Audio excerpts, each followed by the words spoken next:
नमस्कार दोस्तों, इस वक्त की कई बड़ी खबरें निकलकर सामने आई हैं। जहाँ जिस तरह से बिहार की राजनीतिक परिदृश्य लगातार बदल रही है, इन बदलते परिदृश्य में इन सभी खबरों से कई संकेत मिल रहे हैं। जिस तरह से बिहार के 200 विधानसभा क्षेत्रों में भाजपा की प्रवास यात्रा शुरू हो गई है। भाजपा के 700 सदस्य 2 दिन से बिहार के सभी 200 विधानसभा सीटों पर यानी क्षेत्रों में भ्रमण करने में जुटे हुए हैं। आखिर इसका क्या माजरा है? क्या बिहार में मध्यावधि चुनाव होने वाले हैं या फिर माजरा कुछ और है? हालांकि इन सब अटकलों के बीच एक सर्वे निकलकर सामने आया है। बिहार में आज लोकसभा के चुनाव हो जाए तो तेजस्वी यादव, नीतीश कुमार और मोदी को कितनी सीटें मिलेंगी, इसमें कांग्रेस का क्या होगा? ये सर्वे काफी महत्वपूर्ण है क्योंकि समय बीतते देर नहीं लगता है और लोकसभा का चुनाव भी नजदीक आ रहा है। बहरहाल आगे बढ़ते हुए आपको बता दें, एनडीए में एक बार फिर से मतभेद की खबरें सामने आ रही है। जी हाँ, इस मामले पर जहाँ एक तरफ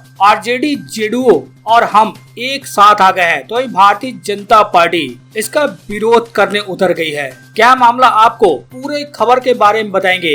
वहीं इन सब खबरों के बीच मजदूरों को लेकर अच्छी खबर सामने आई है। जी हाँ, अगर आप मजदूर हैं तो आपके बच्चों के खाते में सरकार 25,000 रूपए भेजेगी। ये 25,000 रूपए उन मजदूरों के बच्चों को कैसे मिलेगा, क्या शर्त है, इन सब के बारे में बताएंगे। इसके साथ ही आपको बता दें, बिहार में महिलाओं के लिए भी अच्छी खबर सामने आई है। जी हाँ, बिहार में जल्द शुरू होगी 30,000 महिला कोऑर्डिनेटरों की बहाली। क्या प्रोसीजर है, कैसे इनको सैलरी मिलेगी, आपको पूरे विस्तार से बताएंगे। आगे बढ़ने से पहले इस वीडियो पर एक लाइक जरूर कर दें। चैनल को सब्सक्राइब करने के साथ ही घंटी को बजाना बिल्कुल ना भूलें। जिस समय जिस तरह से बिहार में राजनीति देखने को मिल रही है, उससे अटकलें भी लगनी शुरू हो गई हैं कि क्या बिहार में एनडीए में सब कुछ ठीक नहीं है। जिस तरह से भारतीय जनता पार्टी 200 सीटों पर यानी 200 विधानसभा क्षेत्रों में अपने नेताओं कार्यकर्ताओं को उतार चुकी है, वहीं इसी बीच जेडीयू प्रवक्ताओं की भी आपात बैठक हुई है। इससे सियासी गलियारों में अटकलें तेज हो गई है। जहां भारतीय जनता पार्टी बिहार में सभी 7 मोर्चों का राष्ट्रीय सम्मेलन कर रही है। बिहार के बाहर से आए राष्ट्रीय कार्यकारिणी के लगभग 700 सदस्य 2 दिन से बिहार के 200 विधानसभा क्षेत्रों में भ्रमण में जुटे हुए हैं। भाजपा ने इस मिशन को प्रवास यात्रा का नाम दिया है। बीजेपी ने जिसे प्रवास यात्रा का नाम दिया है, आखिर में वो मिशन क्या है? बताया कि 30 और 31 जुलाई को कार्यकारिणी की बैठक होगी, जिसमें राष्ट्रीय अध्यक्ष एवं गृह मंत्री अमित शाह मौजूद होंगे। साथ ही पूरे देश भर के सभी मोर्चों के राष्ट्रीय नेता भी मौजूद होंगे।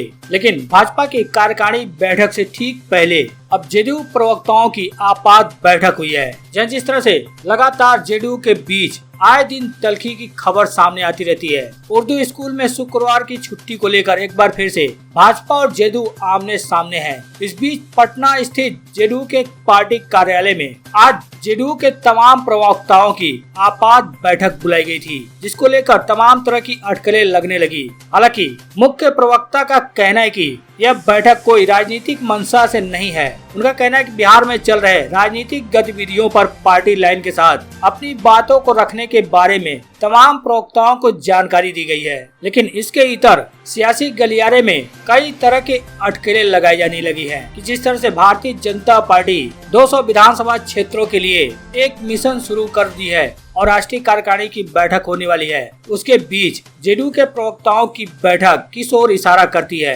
बहरहाल इन सब अटकलों के बीच ही एक सर्वे निकलकर सामने आया कि बिहार में आज लोकसभा चुनाव हो जाए तो नीतीश, मोदी और तेजस्वी को कितनी सीटें मिल सकती हैं। जहाँ 2019 के लोकसभा चुनाव में बिहार की 40 लोकसभा सीटों में से भाजपा ने 39 सीटों पर यानी भाजपा नेतृत्व वाली एनडीए की सहयोगी पार्टियां की जीत हुई थी। 2019 में बीजेपी को 17, जेडीयू को 16 और एलजेपी को 6 सीटों पर जीत मिली थी। वहीं लालू यादव की पार्टी आरजेडी का खाता तक नहीं खुल पाया था। लेकिन अब बिहार में हालात कुछ बदलते हुए दिखाई दे रहे हैं। अग्निपथ योजना के बाद बीजेपी और जेडीयू नेताओं में जुबानी जंग भी देखने को मिल रही है और वर्तमान में चल रहे छुट्टी विवाद में भी जेडीयू संसदीय बोर्ड के अध्यक्ष उपेंद्र कुशवाहा ने ट्वीट कर संस्कृत विश्वविद्यालय की एंट्री करा दी। कुशवाहा ने रविवार के बजाय प्रतिपदा और अष्टमी की छुट्टी पर सवाल खड़े किए तो भाजपा विधायक संजय सरावगी ने दो टूक जवाब देते हुए संस्कृत विश्वविद्यालय की तुलना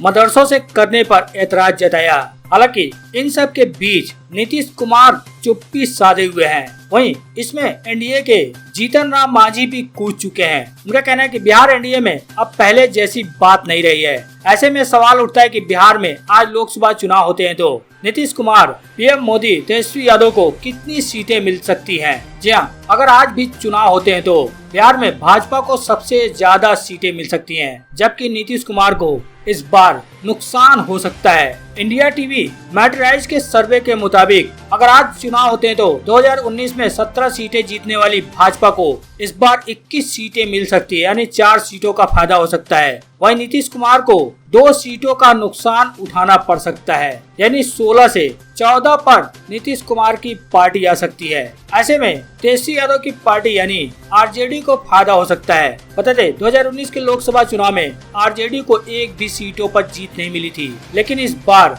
यानी आज चुनाव होते तो राजद को बिहार की लोकसभा की 4 सीटें मिल सकती हैं। वहीं महागठबंधन में शामिल कांग्रेस की बात करें तो कांग्रेस के हालात में कोई बदलाव नहीं हो पाएगा, क्योंकि 2019 में कांग्रेस को 1 सीट मिली थी। वहीं आज चुनाव होते हैं तब भी कांग्रेस को बिहार में 1 सीट ही मिलेगी, लेकिन इसमें सबसे ज्यादा बड़ा फायदा आरजेडी को होता हुआ दिखाई दे रहा है, क्योंकि 0 से 4 सीटों का सफर आरजेडी तय कर सकती है। बहरहाल वहीं आपको बता दें अब बिहार के मजदूरों के बच्चों के लिए अच्छी खबर सामने आई है। जी हाँ, बिहार के मजदूरों के बच्चों के खातों में सरकार 25-25 हजार रूपए डालेगी। बता दें राज्य में बीड़ी, चूना, पत्थर, डोलामाइन, लौह, मैग्नीज, क्रोम अयस्क के खदान श्रमिकों और उनके आश्रितों के बच्चों को छात्रवृत्ति मिलेगी। इसके लिए केंद्रीय श्रम एवं रोजगार मंत्रालय ऐसे श्रमिकों और उनके आश्रितों के बच्चों को चिन्हित कर उनके नाम राष्ट्रीय छात्रवृत्ति के लिए भेजने को कहा है। श्रम संसाधन विभाग ने केंद्र सरकार की स्कीम को लेकर सभी जिलों को निर्देश जारी किया है कि 30 सितंबर तक संबंधित छात्र छात्राओं को केंद्र सरकार को राष्ट्रीय छात्रवृत्ति हेतु ऑनलाइन आवेदन भेजना होगा। श्रम संसाधन विभाग के मुताबिक राष्ट्रीय छात्रवृत्ति योजना का लाभ श्रमिकों के उन बच्चों को मिलेगा जो कक्षा 1 से लेकर स्नातक, स्नातकोत्तर और व्यावसायिक पाठ्यक्रम में अध्ययनरत है। इन योजना के अधीन 1000 से लेकर 25,000 रूपए तक की राशि डीबीटी के माध्यम से सीधे लाभार्थियों के बैंक खाते में भेजी जाएगी। बता दें पिछले वर्ष राज्य में मजदूरों के 3,863 बच्चों को कुल 93,31,990 रूपए की छात्रवृत्ति दी गई थी। वहीं इसी के साथ अब बिहार में 30,000 महिला कोऑर्डिनेटरों की बहाली की भी तैयारी शुरू हो गई है। बता दें बिहार में केंद्र और राज्य सरकार की ओर से महिलाओं की सुरक्षा, शिक्षा और आर्थिक विकास के लिए चलाई जा रही योजनाओं की जानकारी ग्रामीण इलाकों तक पहुंचाने के लिए प्रदेश में 30,000 महिला कोऑर्डिनेटर की बहाली की जाएगी। संविदा पर बहाल इन महिलाओं को मानदेय भी दिया जाएगा, यानी सैलरी भी दी जाएगी। बता दें समाज कल्याण विभाग ने खाका बनाया है। कैबिनेट की मंजूरी के बाद बहाली प्रक्रिया यानी बिहार में वैकेंसी शुरू होगी। ये टोला सेवक के तर्ज पर बहाली होगी ताकि ग्रामीण महिलाओं को योजनाओं का लाभ जल्द मिल सके। यह सेविका पंचायत स्तर पर नियुक्त होगी। बहाल होने के बाद महिला कोऑर्डिनेटर महिला उत्पीड़न की शिकायत मिलने पर उनकी न्यायिक प्रक्रिया में सहयोग करेंगी। बता दें महिला कोऑर्डिनेटर बाल विवाह, महिला शिक्षा, आर्थिक बढ़ावा देने सहित अन्य योजनाओं को पूरा कराने में सहयोग करेंगी। स्कूल नहीं जाने वाली लड़कियों के माता पिता से मिलकर उनकी काउंसलिंग करेंगे। सरकार की योजनाओं के संबंध में जानकारी देकर उन्हें स्कूल तक पहुंचाएंगी। आंगनबाड़ी केंद्र से मिलने वाली योजनाओं का प्रचार प्रसार करेंगी और राशन कार्ड एवं आधार बैंक अकाउंट खुलवाने में भी ये सभी मदद करेंगी। तो 30,000 महिला कोऑर्डिनेटर की भर्ती होने के बाद इन 30,000 महिलाओं को भी रोजगार की प्राप्ति होगी। वहीं बिहार में कई जगहों पर ऐसी समस्याएं हैं जिसमें महिला विवाह, महिलाओं की शिक्षा न हो पाना, लोग बैंक अकाउंट भी नहीं खुलवा पाते हैं और आधार कार्ड भी नहीं बनवा पाते हैं, और आंगनबाड़ी में क्या मिलता है लोगों को इस बात का पता नहीं हो पाता है। इससे ये महिलाएं आपको घर घर तक जाकर उसके बारे में बताएंगी और आपकी मदद करेंगी।